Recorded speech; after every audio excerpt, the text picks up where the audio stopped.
శారద, భూమి వాళ్ళందరూ గుడిలో కూర్చొని ఉంటే, గగన్ అందరికీ కూడా ప్రసాదం పెడుతూ ఉంటాడు. పూరి, భూమి, శారద శివకి ప్రసాదం పెడుతూ ఉంటే, పూరి నోట్లో పెట్టుకొని, "ఏంటన్నయ్యా ఇది?" అని చాలా షాకింగ్‌గా అడుగుతూ ఉంటుంది. "ప్రసాదం" అని గగన్ అంటాడు. "పులిహోర, పొంగలి 2 కలిపి కట్టేయమన్నావా?" అని పూరి ప్రశ్నిస్తూ ఉంటే, "అవును. అనవసరంగా మళ్ళీ ఆకులు ఎందుకు వేస్ట్ అని రెండింటిని కలిపి కట్టేయించాను" అని గగన్ చెప్తాడు.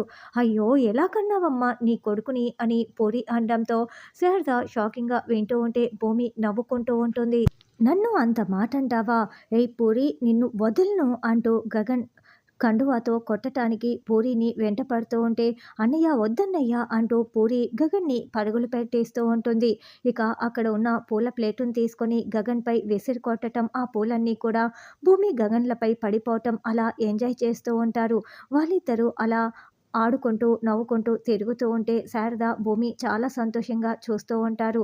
తర్వాత గగన్, భూమి, పూరి, శివ అందరూ కూడా సంక్రాంతి పాటకి డ్యాన్స్‌ని అదరకొడుతూ చేస్తూ ఉంటారు. ఆ పాటలో భాగంగా భూమి అయితే గగన్ చెవు పట్టి నులిమేస్తూ ఉంటుంది.